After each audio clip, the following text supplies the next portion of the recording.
حضرت نبی رحمت کی مجلس لگی تھی، ہجوم عاشقاں تھا، تو ایک دن حضور نے فرمایا کہ جنتی دیکھنے کا شوق ہو تو دروازے پہ دیکھو۔ کہتے ہیں ہم نے دیکھا ایک بوڑھا شخص ہاتھ میں جوتا پکڑا ہے بائیں ہاتھ میں، اور تازہ آثار وضو اس کی داڑھی پر نمایاں ہیں، تو وہ مسجد میں داخل ہوا۔ خیر اگلا دن ہوا تو پھر کہا اگر کسی کو جنتی دیکھنے کا شوق ہے تو دروازے پہ دیکھو۔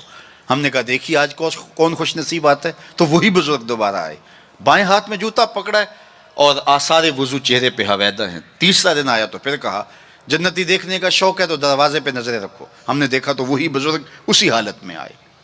مجلس ختم ہوئی تو میں ان بزرگوں کے پیچھے چل پڑا۔ حضرت عبداللہ بن عمر کہتے ہیں کہ میں جب پیچھے چلا تو انہوں نے کہا کیسے میرے پیچھے آ رہے ہو؟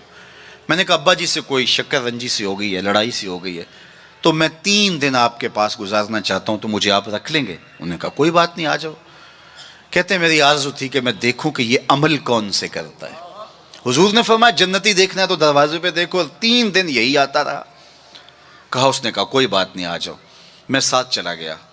رات جب سوئے تو میں نے چادر اوڑھ لی اور میں اس طاق میں تھا کہ دیکھوں کہ یہ عمل کون سے کرتا ہے، لیکن وہ ساری رات سویا رہا۔ اتنا تھا جب کروٹ بدلتا تھا تو رب کے نام لیتا تھا۔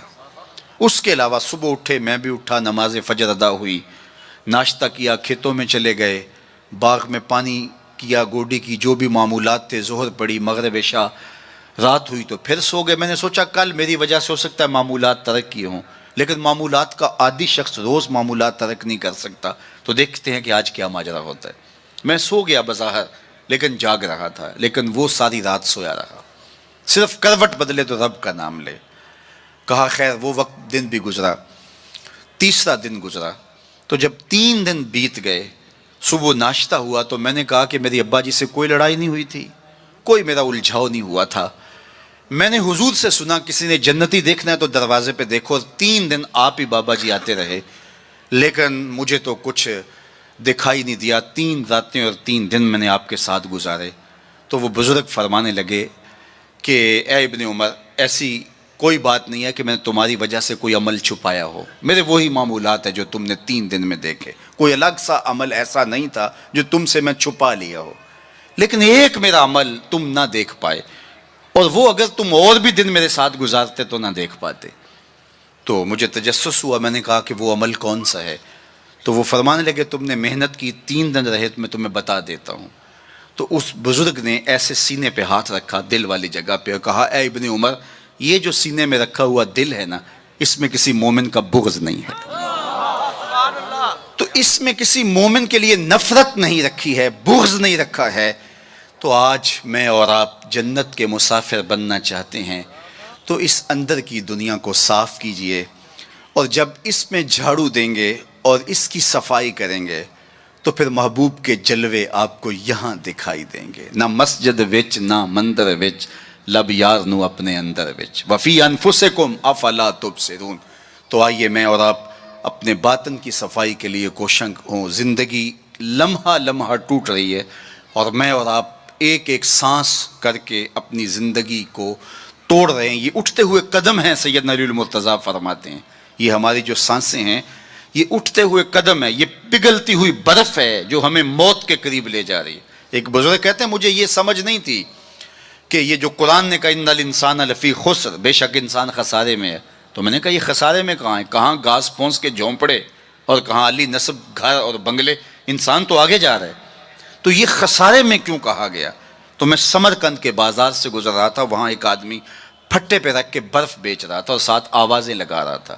آج کل تو یہاں وہ پاپڑ بیچنے والے بھی آوازیں لگاتے ہیں، تو وہ سمرقند کے بازار میں برف رکھ کے بیچ رہا تھا اور ساتھ آواز لگا رہا تھا ارحموا ارحموا علی من یذوب راس مالہ، او گزرنے والو میرے پہ ترس کھاؤ، میں ایسا تاجر ہوں جس کا راس المال پگھلتا چلا جا رہا ہے، کیونکہ برف ایک ایسا سودا ہے جو گاہک کا انتظار نہیں کرتا۔ آپ کپڑا بیچتے ہیں، آج گاہک نہیں آئے، ہو سکتا ہے کل 4 آنے مہنگا بیچ لیں۔ آپ پیٹرول بیچتے ہیں، ہو سکتا ہے پڑا پڑا 6 روپے اوپر چلا جائے، آپ کروڑوں کے فائدے میں چلے جائیں، لیکن اگر برف کا کل گاہک آپ بھی آ گیا اور مہنگی بھی ہو گئی، برف ہی نہیں ہوگی۔ تو وہ کہتا ہے لوگوں میرے پہ رحم کرو، مجھ سے برف لو، میں ایسا تاجر ہوں جس کا راس المال پگھلتا چلا جا رہا ہے۔ ارحموا ارحموا علی من یذوب راس مالہ۔ تو قدم رک گئے اور کہا کہ مجھے ان الانسان لفی خسر کا ترجمہ سمجھ میں آ گیا، جس طرح تیری برف پگھلتی جا رہی ہے میری زندگی پگھلتی جا رہی ہے، تیری برف قطرہ قطرہ پگھل رہی ہے، میری زندگی سانس سانس پگھل رہی ہے۔ اگر تو اب بیچ لیتا ہے، اس کے بدلے درہم لے لیتا ہے، دینار لے لیتا ہے، پارچہ جات لے لیتا ہے، کوئی جنس لے لیتا ہے، تجھے 4 آنے بچ جائیں گے۔ اور میں بھی ان سانسوں کے بدلے درود پڑھ لیتا ہوں، ان سانسوں کے بدلے نماز پڑھ لیتا ہوں، سانسوں کے بدلے قیام کرتا ہوں، رکوع کرتا ہوں، سجود کرتا ہوں، کسی دکھی کے کام آ جاتا ہوں، کسی پریشان حال کی پریشانی دور کر دیتا ہوں، تو یہ میری سانسیں کام آ گئی۔ تو آج وقت ہے، وہ کسی پنجابی شاعر نے کہا تھا نا، آج ساوی نے کھلے راوی نے انج ٹوک انوکھڑے ٹکڑے نہیں۔ آج وقت ہے، آج فرصت ہے۔ وہ فقیر کھڑا تھا بازار میں رو رہا تھا، تو کسی نے گزرتے ہوئے کہا بابا کسی نے مارا ہے، تنگ کیا ہے؟ کہا نہیں کوئی ایسا ماجرا نہیں ہوا، ان کے رویے نے رلا دیا۔ کہا کیا مطلب؟ کہا ان کو دنیا میں کھوئے ہوئے دیکھا، دل میں ترس جاگا، تو میرا خیال ہوا ان بندوں کی اور رب کی صلح نہ کروا دوں۔ تو کہا پھر کیا ہوا؟ کہا میں نے اس سے بات کی، آواز آئی لے آ میری چوکھٹ پہ، ایک آنسو سے سارے گناہ معاف کر دوں۔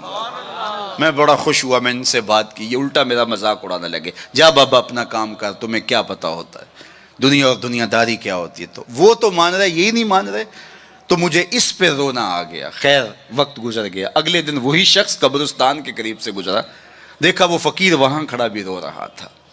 کہا بابا بازاروں میں بھی روتا ہے، قبرستانوں میں بھی روتا ہے، آج کیا ماجرا ہے؟ کہا کہانی کل والی ہے۔ کہا کیا مطلب؟ کہا ان سے مایوس ہو گیا تو آج ادھر نکل آیا، اور میرا خیال ہوا آج ان کی اور رب کی صلح کرواؤں۔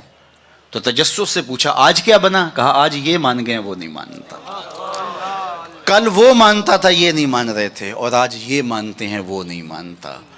وقت پر کافی ہے قطرہ بھی آب خوش ہنگام کا، جل گیا جب کھیت برسامی تو پھر کس کام کا۔